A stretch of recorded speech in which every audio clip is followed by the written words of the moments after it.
tarde. Quando iniciamos projetos elétricos, nós iniciamos por elementos de projeto. O primeiro exercício que se refere a elementos de projetos, eu falei para vocês na primeira aula que nós temos que ter, voltado aí para elementos de projeto, nós temos que ter a finalidade da planta. O cliente, ele tem que nos fornecer a planta. Todas essas plantas que eu falei para vocês, planta situação, planta baixa, planta de detalhe da arquitetura.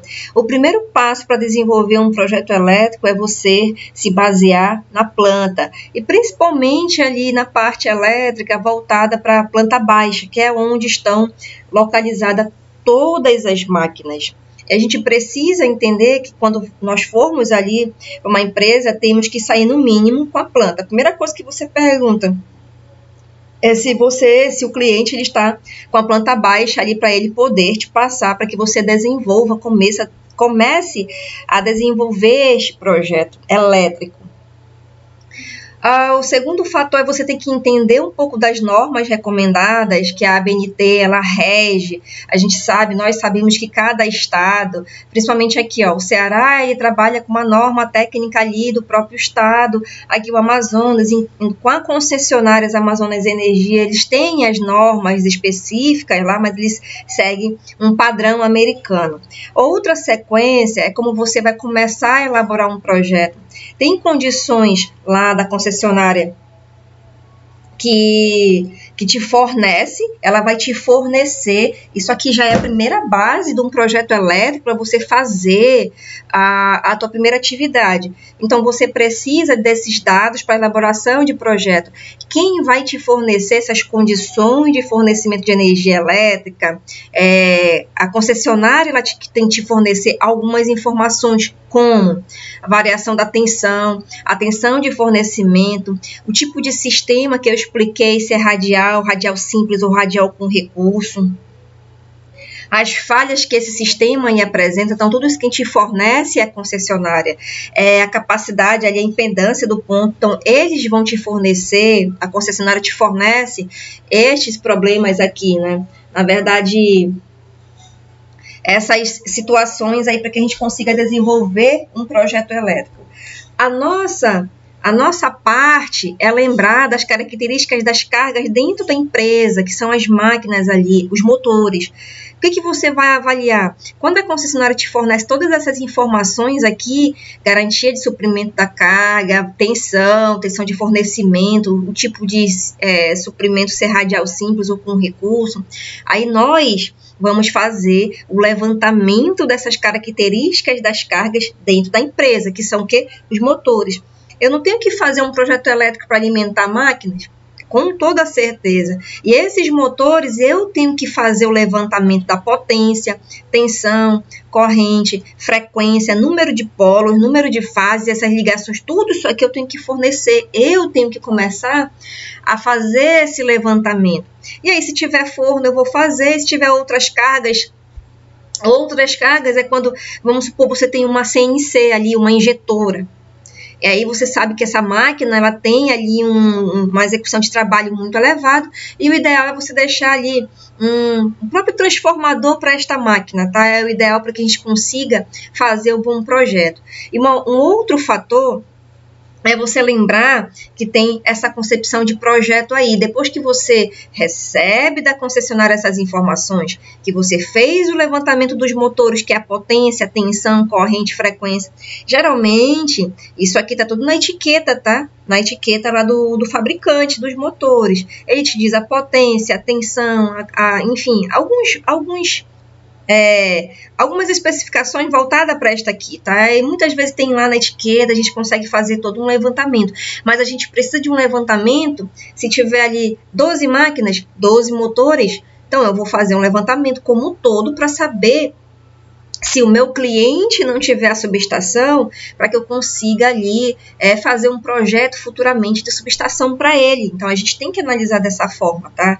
E a primeira parte ali, quando ele não tem, o teu projeto é do zero praticamente, você vai fazer uma concepção desse projeto aí.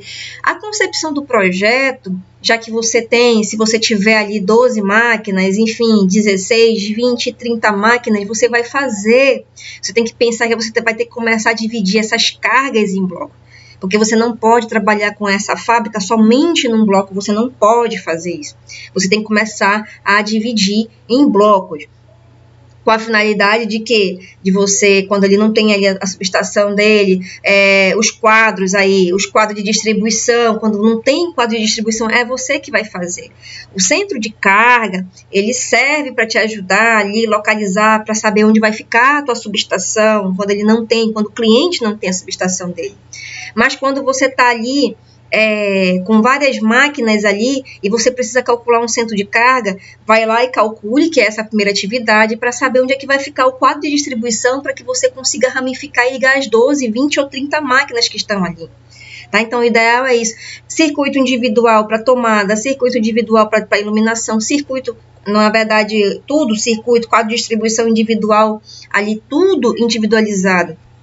E a divisão ali por cargas em blocos, ela é de fundamental importância para que você não venha sobrecarregar o teu sistema. E aí você tem que dividir esta carga, por isso que diz divisão de cargas em blocos, tá? O ideal é sempre deixar os quadros de distribuição de circuitos terminais, eles têm que estar ali no centro de carga, mas como eu falei, vamos supor que você vai calcular um centro de carga para deixar um quadro de distribuição nesta planta mais a seguir que eu vou passar para vocês, mas aí vocês viram que calcularam esse centro de carga e deu ali próximo de um banheiro, já sabe que ele não vai poder ficar no centro de carga, ou então se ele ficou ali muito próximo do almoxerifado e fica a passagem de difícil acesso.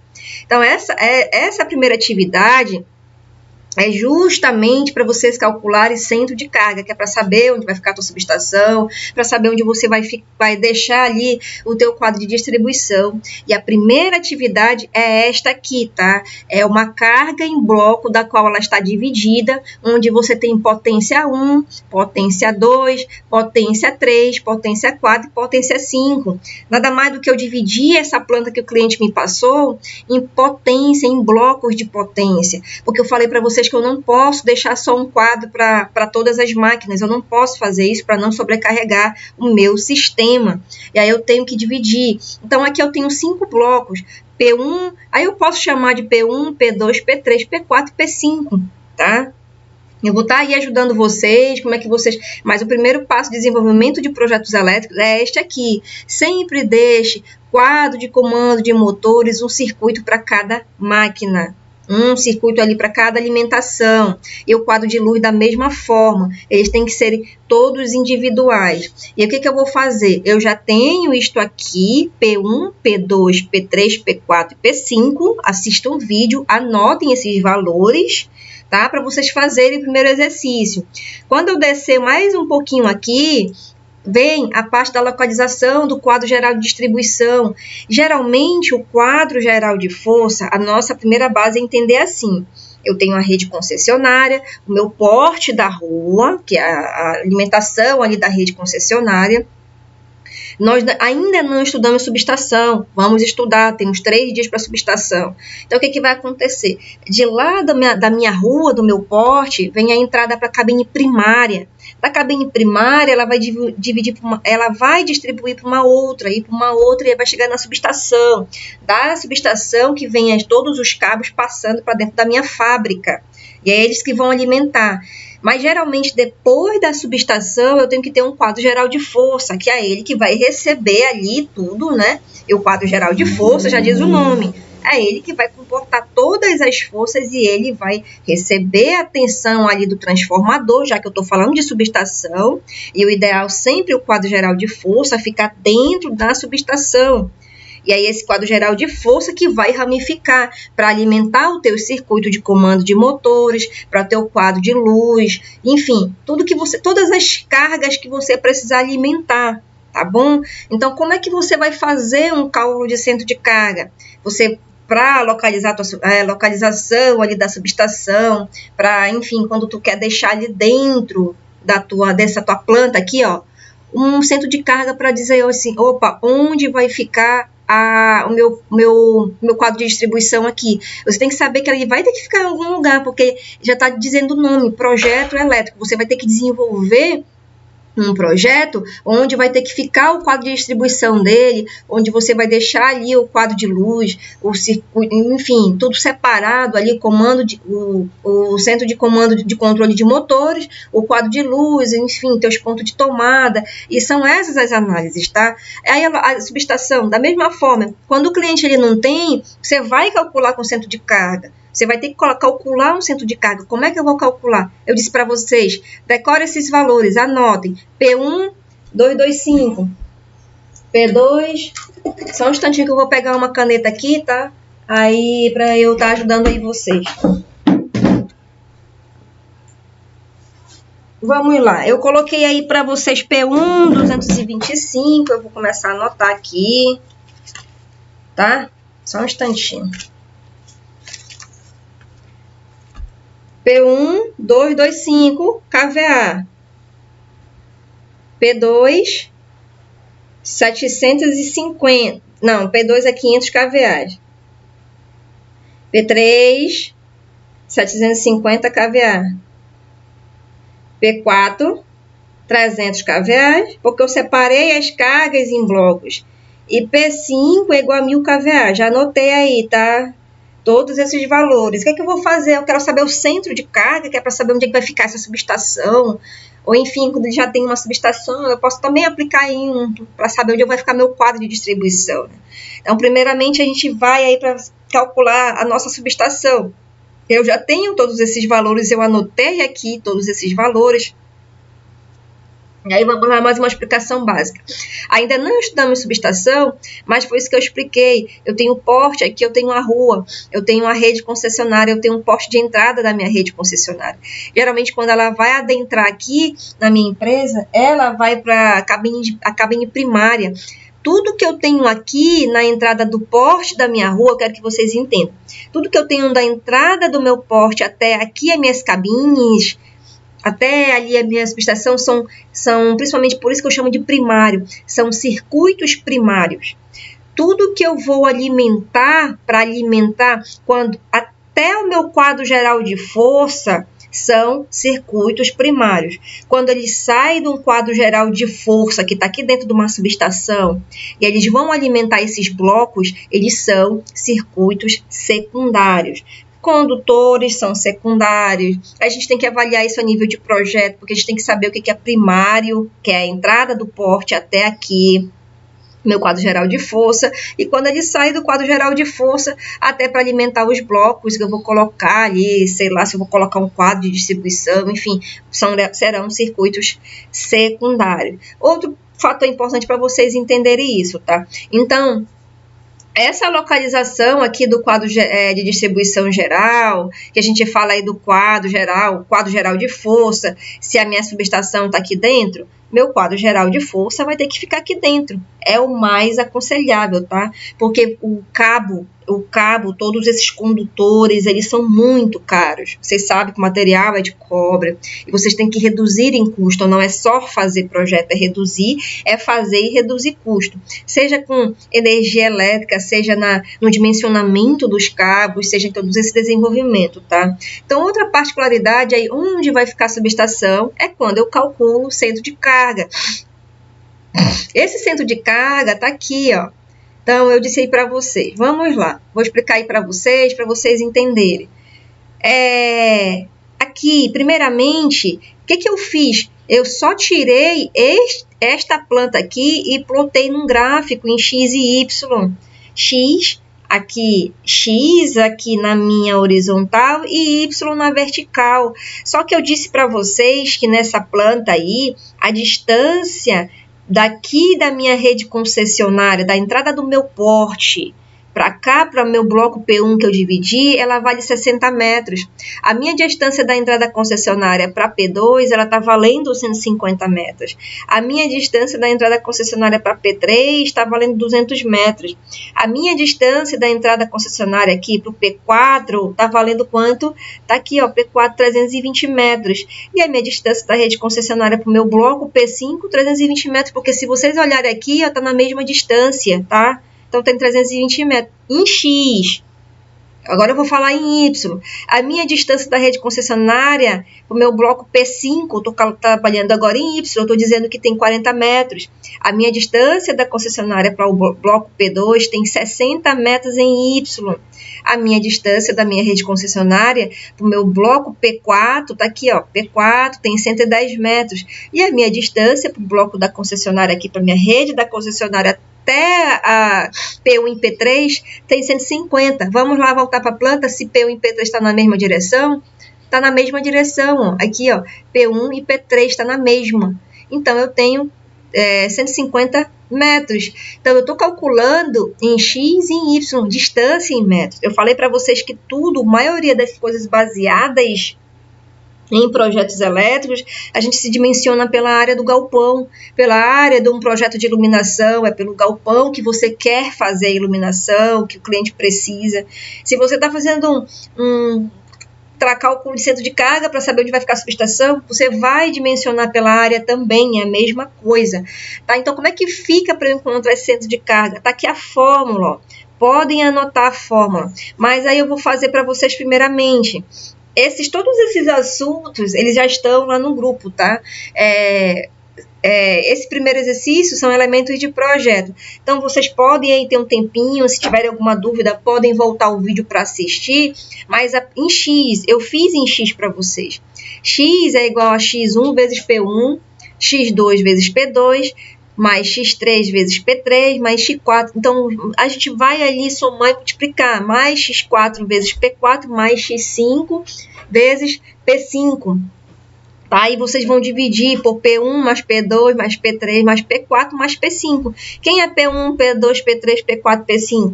P1 não é 225 kVA, por isso que eu anotei os valores, está lá em cima.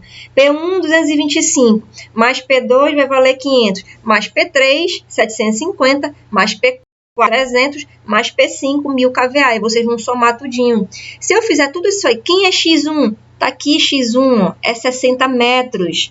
60 vezes 225, porque P1 eu disse que é 225, lá naquele bloco, tá? Mais quem é X2? 150, mas quem é P2 é 500 kVA. Mais X3, quem é X3? 200 metros. Quem é P3 agora é 750 kVA, então vou multiplicar. Mais X4, quem é X4? 320 vezes o P4, que é 300 kVA, mais X5, está na mesma distância, então é 320 novamente, vezes o 1000 kVA, porque eu disse que P5 lá na minha planta, tá? 1000 kVA, então anotem esses valores. P1, 225, P2, 500, P3, 750, P4, 300 kVA, P5, 1000 kVA, porque eu dividi em blocos. E aí eu vou somar, pela soma dessas potências que eu acabei de falar. 225, 500, 750, 300 e 1000. E aí, quando eu fizer isso tudo, eu vou obter um valor em X de 235,8. Já achei a minha coordenada em X. Tá? Eu já achei em X. O que eu vou fazer em Y agora? Como é que eu começo a fazer em Y? Eu posso começar daqui para cima ou de cima para baixo, tanto faz. Desde que eu siga o gráfico, ó, desde que eu saiba que eu posso começar o Y assim, ó, 40 vezes quem é P5, 1000. 40 vezes 1000, mais quem é o próximo? Esse aqui, 60 vezes 500, porque eu sei que P2 é 500 kVA, mais 110 vezes esse aqui, depois eu vou 150 vezes P1, depois 150 vezes P3 e vou dividir. Tá aqui a fórmula, tá bom? Aí vocês vão encontrar um valor em Y, tá? Que foi encontrado este valor aqui, ó, em Y, foi encontrado 89,9, tá? Metros. O que eu estou dizendo? Que o centro de carga, porque eu dividi aquela carga lá em bloco, toda aquela parte da planta em blocos, eu sei que eu vou aqui em esse P que eu cruzei entre 235,8 em X e 89,9 em Y, eu encontrei o meu centro de carga, mas aquela situação é onde vai ficar a minha subestação, onde vai ficar ali o meu quadro, né, meu quadro ali enfim, meu quadro de distribuição, a gente calcula dessa forma, tá? Baseado na distância. Aí vocês vão fazer o primeiro exercício, vocês vão armar isso aqui em Y, porque eu fiz em X explicando, tá? Vocês vão armar em Y e vão me entregar. Este é o primeiro exercício. Outro fator importante é quando eu vou definir ali um pouquinho de elemento de projeto, os sistemas, quando eu falei sistemas primário é quando ele vai entrar ali da minha rede concessionária e vai alimentar, vai chegar ali até meu quadro geral de força. Um outro fator que eu expliquei para vocês foi os sistemas radial simples e com recurso, porque é a concessionária que te fornece isso, o sistema radial simples ou com recurso. Olhem para cá para o poste de entrada da rede concessionária e vocês vão ver um sistema radial simples. O que é um sistema radial simples? Eu só tenho um sistema alimentando todas as cargas, todos os blocos aqui, ó, na verdade, tá? Eu só tenho um alimentando.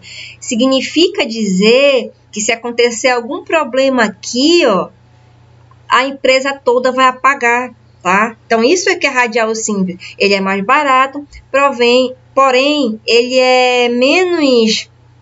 Na verdade, ele tem menos... apresenta menos eficiência para a gente. Porque se acontecer um problema, tudo aqui vai apagar. Isso que é sistema radial simples.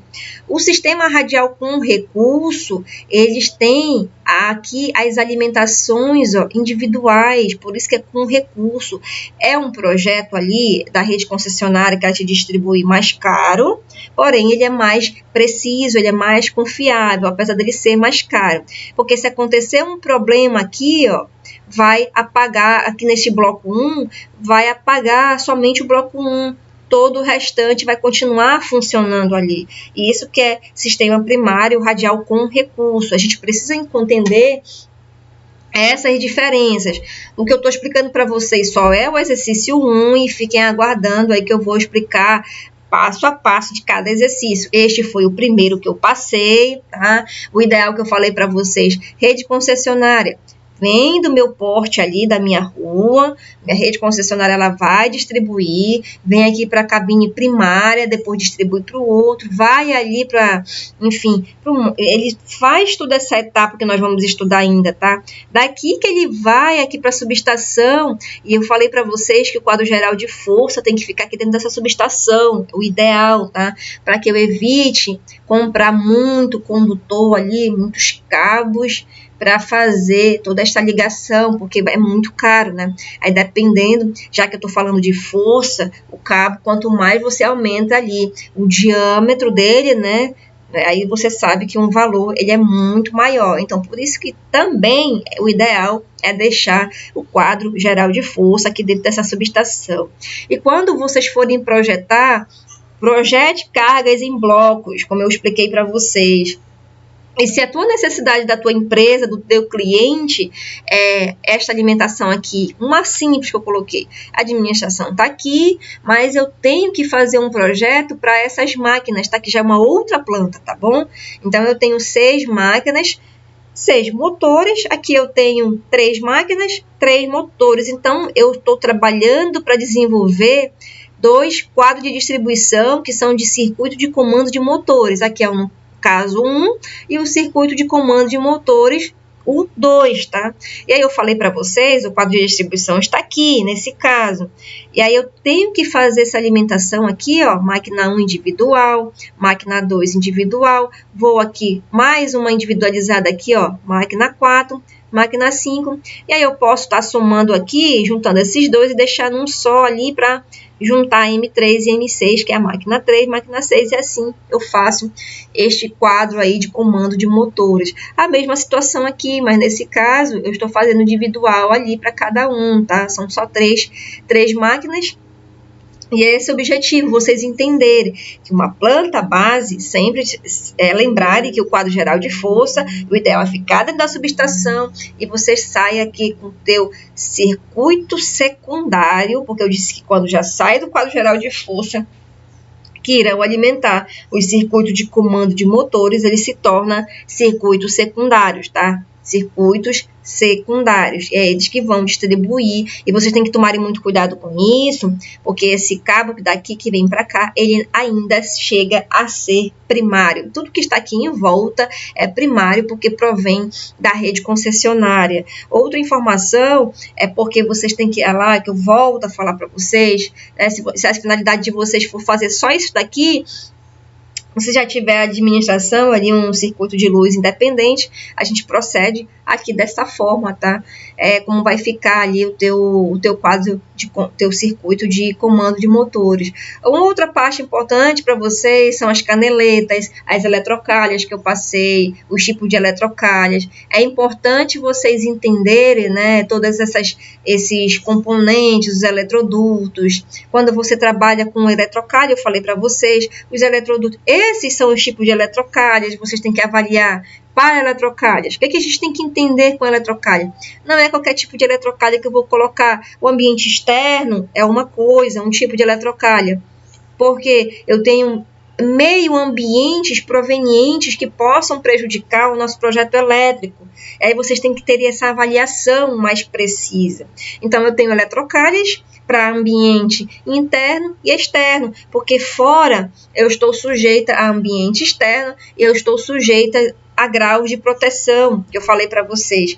Grau de proteção, primeiro e segundo algarismo. E ambiente externo, vocês têm que entender, e aí, vou lá um pouco para o ambiente, está aqui o meio ambiente. A gente tem que avaliar eletrocalhas, eletrodutos, eu tenho de PVC e eu tenho de o galvanizado. Eu tenho que saber qual vai ser o mais viável. Mas tudo que se volta para projeto, eu tenho que entender o meio ambiente. Porque todo projeto ele vai ser, a norma prescreve isso. E a 5410, ela vai te dizer que o meio ambiente ele vai impactar no desenvolvimento do teu projeto elétrico. Você tem que fazer uma análise tanto externa quanto interna do teu galpão. E o que é meio ambiente? Temperatura. Se a temperatura estiver muito elevada, os nossos materiais elétricos eles são propícios, nossos condutores eles vão sofrer influência de uma temperatura, né? Principalmente aí essas temperaturas aí quando eles estão submetidos a alta temperatura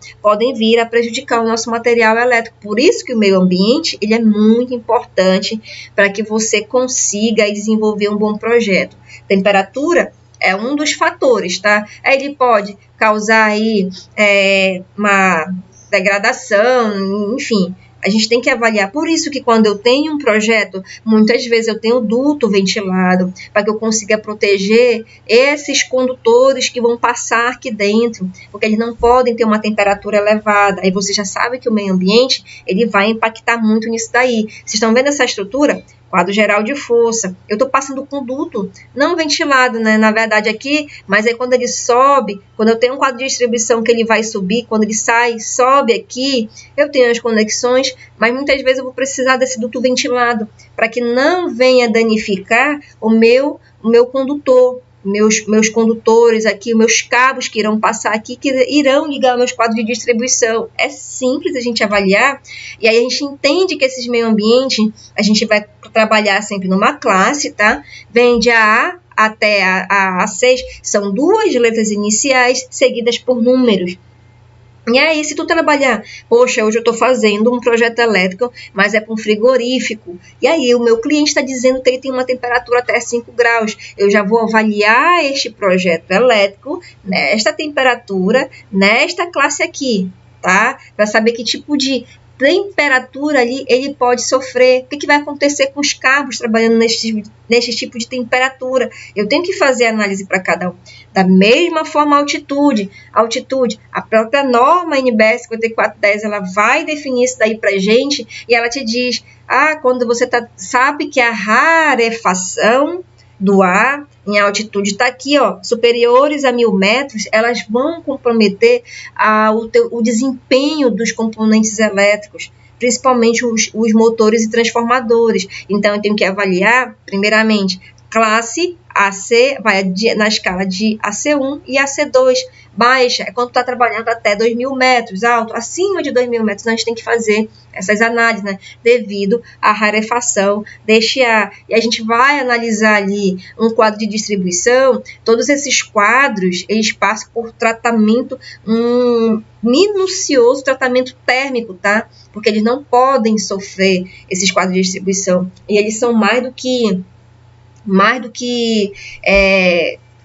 a norma aí ela prescreve para gente, que eles precisam desse tratamento térmico adequado devido a esses fatores que eu falei para vocês, para que eu consiga proteger meus componentes elétricos. E o outro fator, presença de água. Eu já estou explicando aí como se você já quisesse fazer esse memorial descritivo, que já é a segunda atividade. Vocês podem fazer uma análise de um memorial, como se vocês fossem avaliar uma planta do lado externo, se ela fosse ali sofrer ali devido à presença de água, presença da temperatura, altitude, de água, tem essa classe específica e você vai avaliar ali a presença de umidade dessa água, né? Porque essa presença de água é impactante para os equipamentos elétricos também.